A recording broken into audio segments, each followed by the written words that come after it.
Hey Balancers, and welcome to another episode of the Balance Theory podcast. I'm your host Erika, and for everyone that's new here, a warm welcome to the show. This podcast is a space where we get curious on the things that impact our self-awareness, our self-growth, and most importantly, our sense of life balance. It's a space for me to share things I'm very curious on and am struggling with and be able to workshop that with you together, or also a space where I can interview other people and learn from them and also bring that into a conversation in a space for you guys to hear.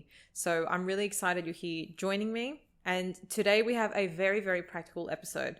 Now, I know most of my episodes are practical because I was one of those podcast listeners where I would listen to a show and they would be talking about incredible concepts, self-love and self-awareness and success and all these things. But what I found sometimes was they didn't really talk about the practicality, like how do I actually implement this? Like, give me some steps, give me a guide, give me something tangible.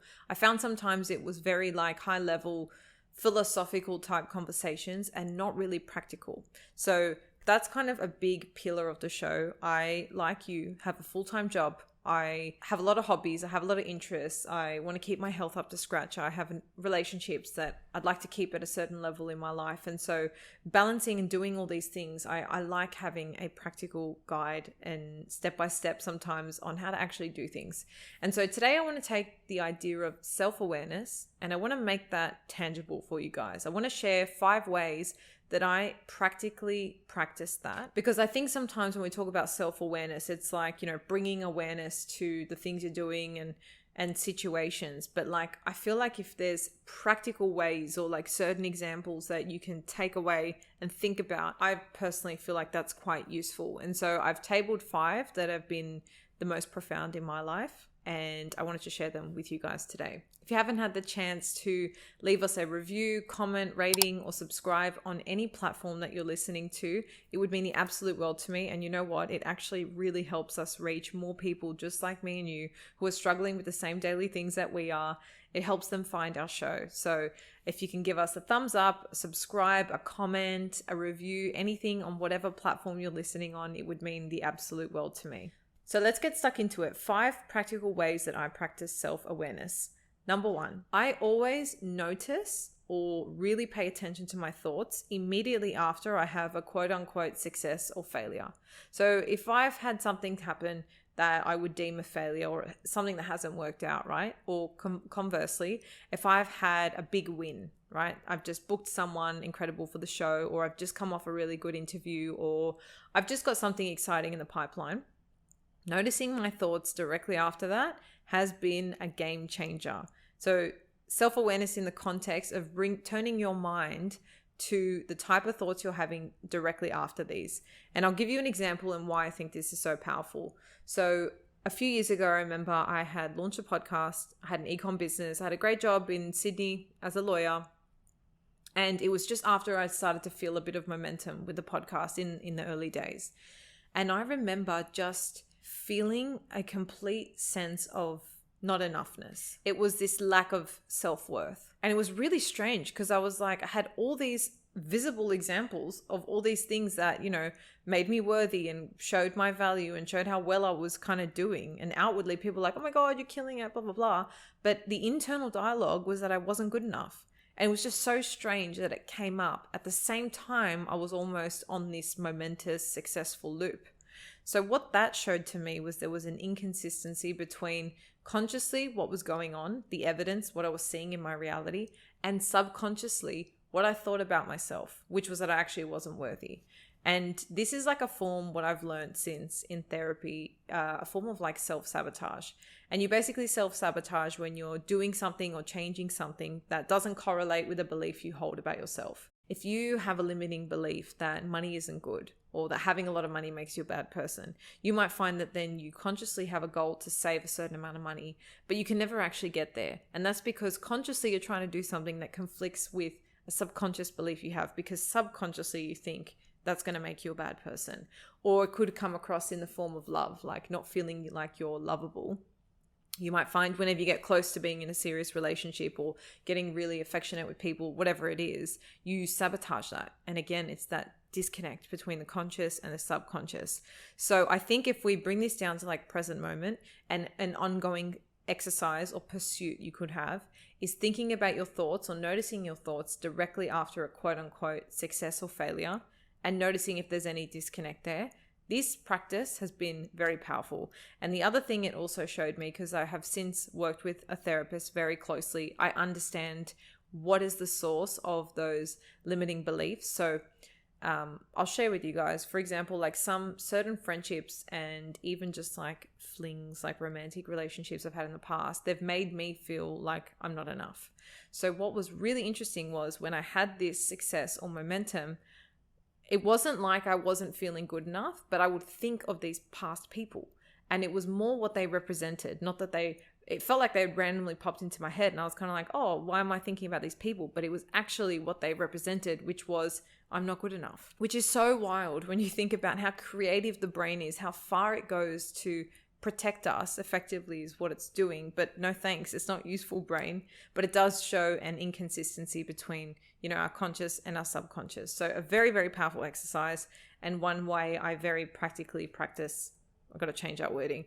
One way I practice self-awareness that's tangible. Number 2 is to notice my energy around certain people and places. Now, it's not only noticing it, but it's actually then honoring it.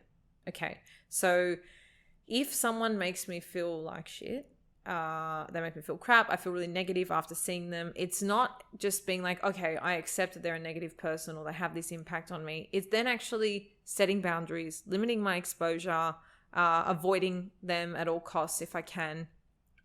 Some situations you can't avoid people. Maybe they're in your family, maybe they're in big friendship groups. Like, you don't have to be rude to people, but you can definitely like sit on the other side of the room. You can acknowledge them without giving them your time. So noticing your energy around certain places or people, especially when they make you feel negative or drag you down, and then actually acting on it has been really game changing for me. It's helped me set boundaries because, as you guys have heard me say over and over again, like boundaries were difficult for me to set and stick to because I wasn't clear on what I was protecting in place of that. So understanding like, what am I protecting? It's actually my energy, because I know what the consequence is if I don't. It's that negative pull down kind of feeling. Then it becomes easier to say no and set boundaries because you're clear on what it's for. A third way I practice self-awareness that's tangible is when I'm having a bad day. Bad day being low energy, not feeling great. Maybe it's like around that time of month and I just, don't have the zest to do things energetically the way I would want. I try to come to a place where I just accept that rather than fight it, rather than push through and like push myself. No, I have to do this workout or I have to do this much work today.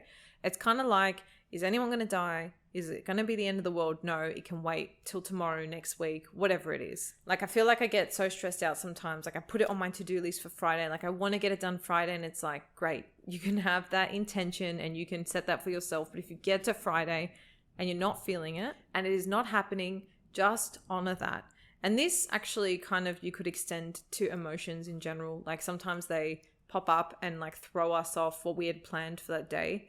But at the end of the day, if we can honor those things, if we can just give them space and understand that everything is temporary, that's been a big one for me to practice self-awareness and actually just be a little bit freer in my life experience, not be so like rigid and I have to be in control all the time and things didn't work out perfectly. So this has been a really nice way I have found practicing self-awareness. Number 4 is bringing curiosity to my judgment. So I'm going to give you guys a very honest example of something I notice myself time and time again being judgmental over and ways I've become curious about it. So I'm not proud to say this, but I'm very judgmental when I'm in like a grocery store and I see someone's shopping cart and it's like all packaged unhealthy food, like soft drink, frozen cake, like whatever, like no fresh produce. Now, when I notice myself being judgmental and I bring curiosity to that, what I actually uncovered was I am super self-conscious about what other people think of me in my shopping cart. So I have that judgment on others because it's an insecurity I have about myself and what that picture paints about my lifestyle. It's something I care about, but then it goes to the effect where I care what other people think about me, hence why I'm so judgmental. So I think when you feel yourself being judgmental, it could be like what someone else is wearing, what somebody else is doing, whatever it is, and like, don't be ashamed of it. Judgment is normal. You're human. It's fine. It can actually be a great teacher when you bring curiosity to it. So that's my honest little piece of judgment that I'm not proud of, but it has helped me learn something about myself. And I think can be really powerful for you to learn something about yourself too. So just remember that. Bring curiosity to your judgment. And the fifth practical way that I practice self-awareness is through meditation. This is a beautiful practice. It's just like, honestly, in the simplest form, it is just holding space for yourself. It's just a period of time you carve out, whether it be 2 minutes, 5 minutes, 10 minutes, where you can just be with your own thoughts and observe what's going on. It's not trying to decipher anything. There's no agenda in that time. It's just noticing things. Because the more you practice that habit, the more you don't have to sit down, cross your legs and close your eyes to get into that habit or that space. You actually start to observe your thoughts on an ongoing basis. And what that does is it creates disconnect between you and the thought, which means as you're going through your day, you can notice your thoughts rather than attach them or internalize them as you. You meditating strengthens that skill, right? Meditating is obviously a beautiful practice and there's so many benefits in and of itself. But when you start to view it as actually a skill that then translates into everyday life when you're not actually sitting in meditation, that's really powerful. And that's been an incredible tool for me in terms of my own self-awareness. So these are 5 really, really practical ways that I practice self-awareness all the time. It's kind of things that I've peppered in over the years. So if all 5 are kind of new and fresh and you feel like you haven't really tried out any of them before, maybe just pick 1 or 2 that you want to start with, see how you feel, and then you can chop and change between them. Maybe you're already doing some and another one has stood out and you're like, that's really interesting. I could try that. Give it a go. But this is like, just take it on board as a little bit of a toolkit. Once you hear these things, they're kind of always in the back of your mind. So now the next time you're being judgmental, you'll have me in the back of your head being like, get curious about that. Like, why are you being judgmental? Like, what does it say about you? So you can't unhear this stuff, and it's kind of just lodged there for a rainy day. Whenever you need it, it's a toolkit you can turn to. So that's today's episode, guys. The 5 really, really practical ways that I try and practice self-awareness. Of course, this list is always chopping, changing. If you guys have any suggestions that you do that you feel would be really like great and want to share them, drop me a comment, whether it's on the Spotify channel on the episode page, you can drop a comment. YouTube, you can drop comments as well.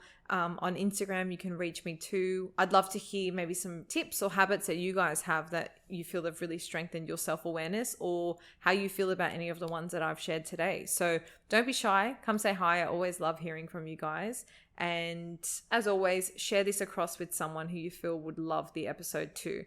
Knowledge is great when we hear it, but it's even better when we share it. That's a wrap for today, guys. I will see you all on Monday for another episode. And until then, stay balanced.